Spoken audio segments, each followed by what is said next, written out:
Hello दोस्तों, मैं सतीश स्वागत करता हूं आप सभी का हमारे YouTube channel Satish horror story में। यहां पर आपको सुनने को मिलती हैं सच्ची और डरावनी भूतिया कहानी। तो अगर आपको ऐसी ही वीडियोज देखना पसंद है तो हमारे चैनल को सब्सक्राइब करना ना भूलें। तो बढ़ते हैं आज की कहानी की ओर।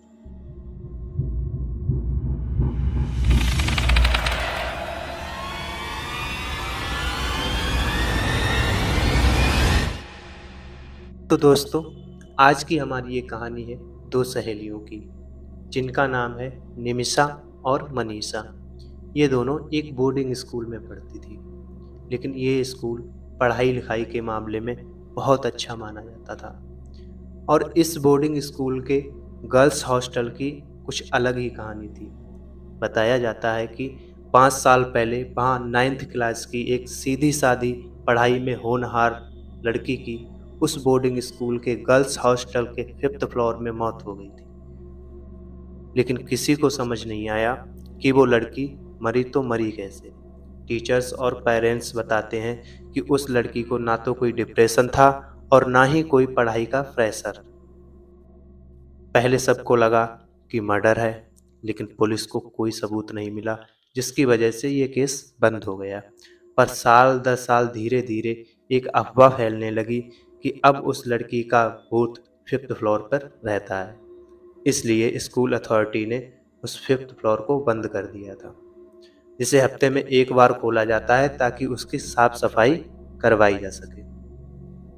और उस घटना के करीब 5 साल बाद मनीषा और निमिषा उसी हॉस्टल के एक रूम में दोनों शेयरिंग पर रहने लगे। दोनों का रूटीन एकदम फिक्स था। निमिषा पूरी रात जागकर पढ़ाई करती थी और सुबह 7 बजे मनीषा को उठाकर सो जाती थी।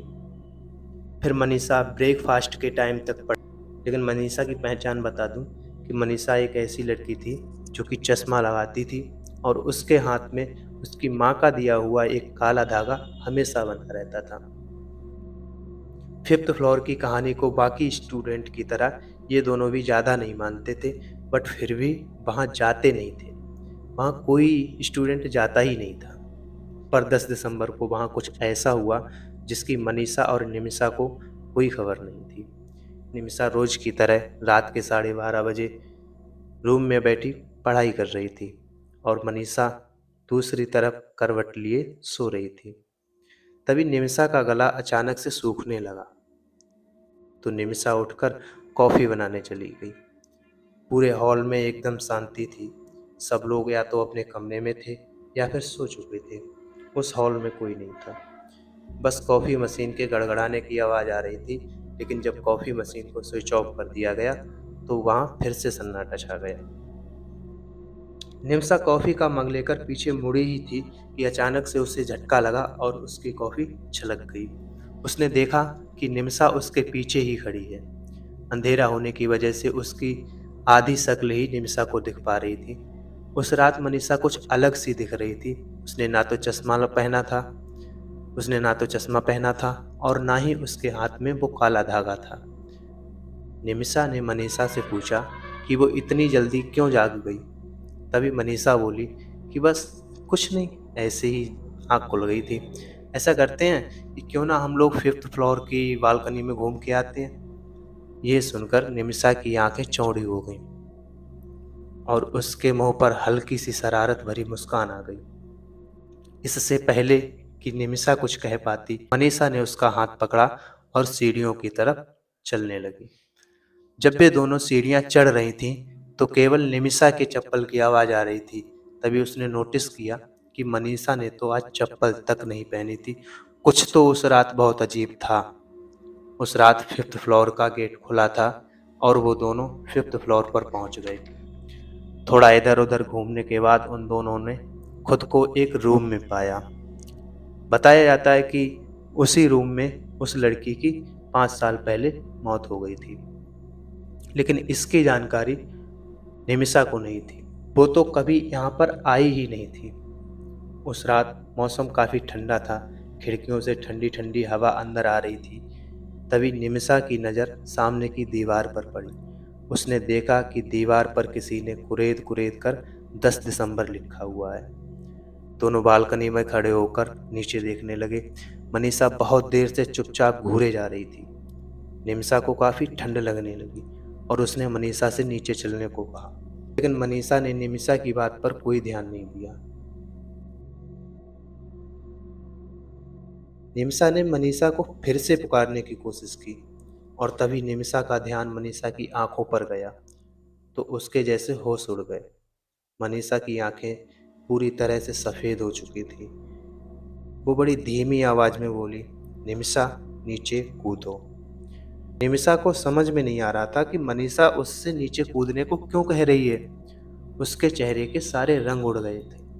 जैसे जैसे एक एक सेकंड बीत रहा था वैसे वैसे मनीषा की आवाज़ और भारी होती जा रही थी।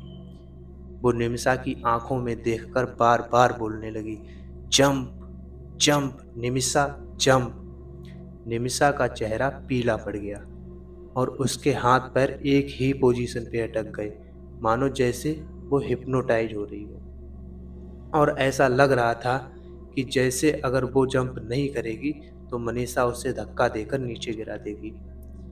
निमिषा की आंखें बंद होने लगीं और वो खुद से ही अपने बाल खोलने लगी।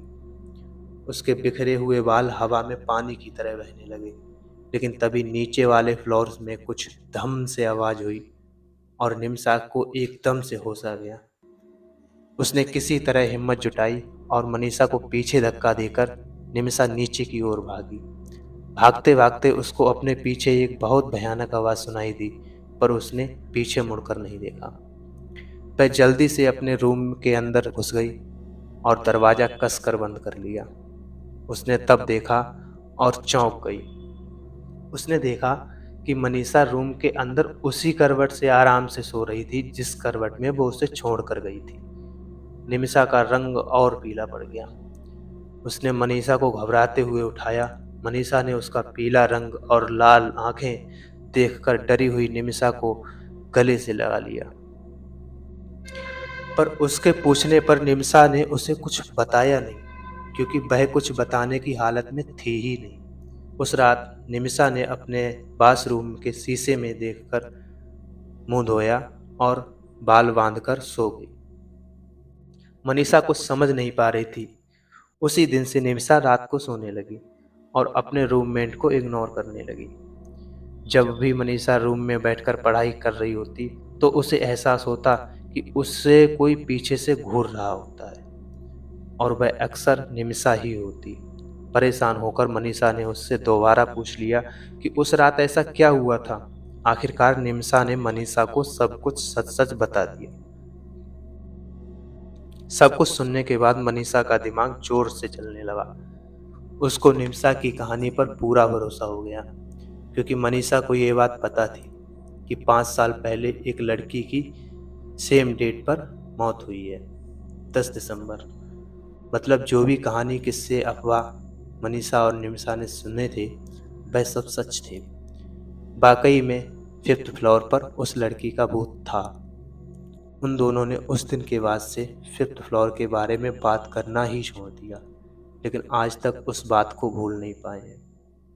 तो दोस्तों, आपको हमारी ये कहानी कैसी लगी नीचे कमेंट सेक्शन में ज़रूर बताइएगा, और अगर अच्छी लगी है तो लाइक करके जाइएगा, और अगर नहीं अच्छी लगी है तो डिसलाइक करके जाइएगा। तो मिलते हैं अगली कहानी के साथ। तब तक के लिए bye bye and take care.